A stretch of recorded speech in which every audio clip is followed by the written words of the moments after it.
Chapter 58 of A Short History of the World by H.G. Wells. The Industrial Revolution. There is a tendency in many histories to confuse together what we have here called the mechanical revolution, which was an entirely new thing in human experience, arising out of the development of organized science, a new step like the invention of agriculture or the discovery of metals, with something else quite different in its origins, something for which there was already on historical precedent, the social and financial development which is called the Industrial Revolution. The two processes were going on together, they were constantly reacting upon each other, but they were in root and essence different. There would have been an industrial revolution of sorts if there had been no coal, no steam, no machinery, but in that case it would probably have followed far more closely upon the lines of the social and financial developments of the later years of the Roman Republic. It would have repeated the story of dispossessed free cultivators, gang labor, great estates, great financial fortunes, and a socially destructive financial process. Even the factory method came before power and machinery. Factories were the product, not of machinery, but of the division of labor. Drilled and sweated workers were making such things as millinery cardboard boxes and furniture, and coloring maps and book illustrations and so forth, before even water wheels had been used for industrial purposes. There were factories in Rome in the days of Augustus. New books, for instance, were dictated to rows of copyists in the factories of the booksellers. The attentive student of Defoe and of the political pamphlets of Fielding will realize that the idea of herding poor people into establishments to work collectively for their living was already current in Britain before the close of the 17th century.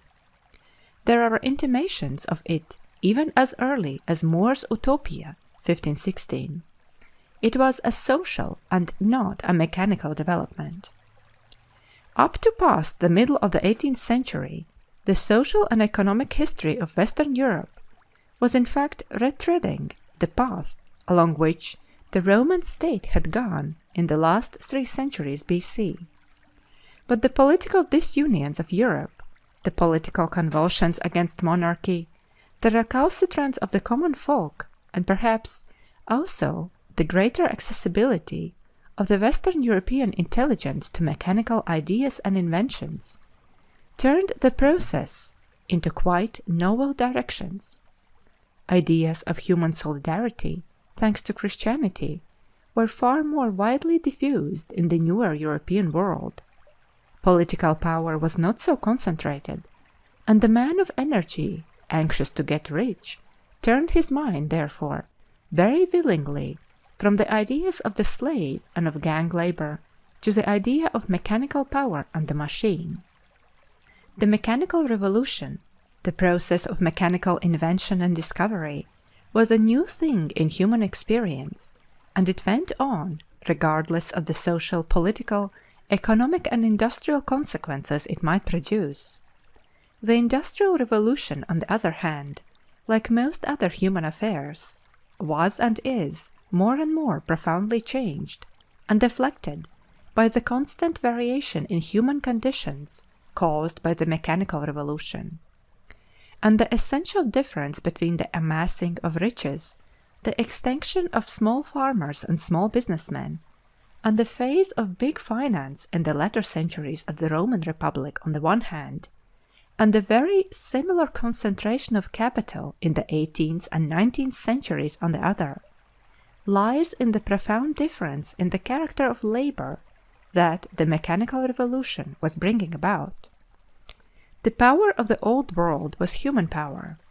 Everything depended ultimately upon the driving power of human muscle, the muscle of ignorant and subjugated men. A little animal muscle supplied by draft oxen, horse traction, and the like contributed. When a weight had to be lifted, men lifted it. When a rock had to be quarried, men chipped it out. Where a field had to be plowed, men and oxen plowed it. The Roman equivalent of the steamship was the galley with its bank of sweating rowers. A vast proportion of mankind in the early civilizations were employed in purely mechanical drudgery. At its onset, power-driven machinery did not seem to promise any release from such unintelligent toil. Great gangs of men were employed in excavating canals, in making railway cuttings and embankments and the like. The number of miners increased enormously.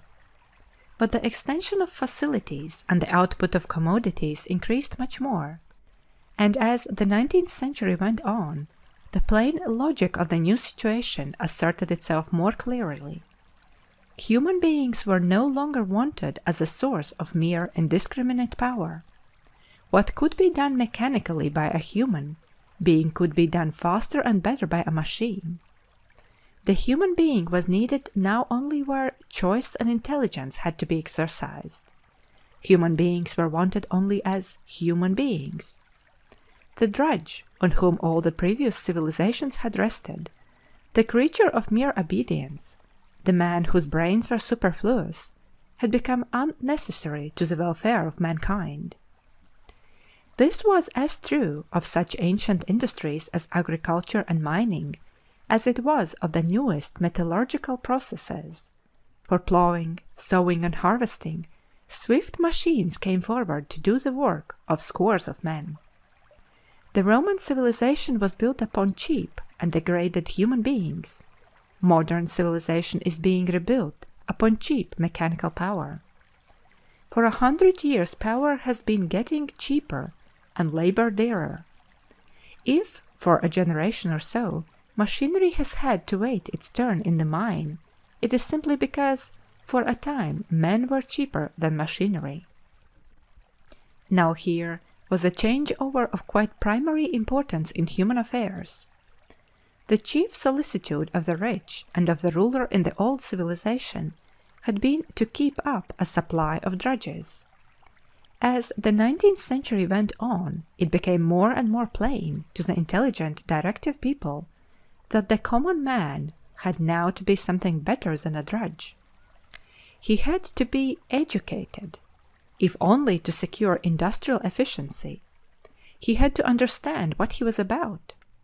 From the days of the first Christian propaganda, popular education had been smoldering in Europe, just as it had smoldered in Asia wherever Islam had set its foot, because of the necessity of making the believer understand a little of the belief by which he is saved, and of enabling him to read a little in the sacred books by which his belief is conveyed. Christian controversies, with their competition for adherents, plowed the ground for the harvest of popular education. In England, for instance, by the 30s and 40s of the 19th century, the disputes of the sects and the necessity of catching adherents young had produced a series of competing educational organizations for children, the Church National Schools, the dissenting British schools, and even Roman Catholic elementary schools. The second half of the 19th century was a period of rapid advance in popular education throughout all the westernized world. There was no parallel advance in the education of the upper classes.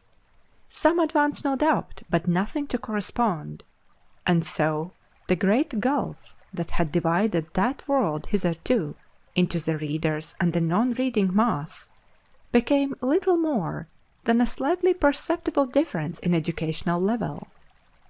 At the back of this process was the mechanical revolution, apparently regardless of social conditions, but really insisting inexorably upon the complete abolition of a totally illiterate class throughout the world.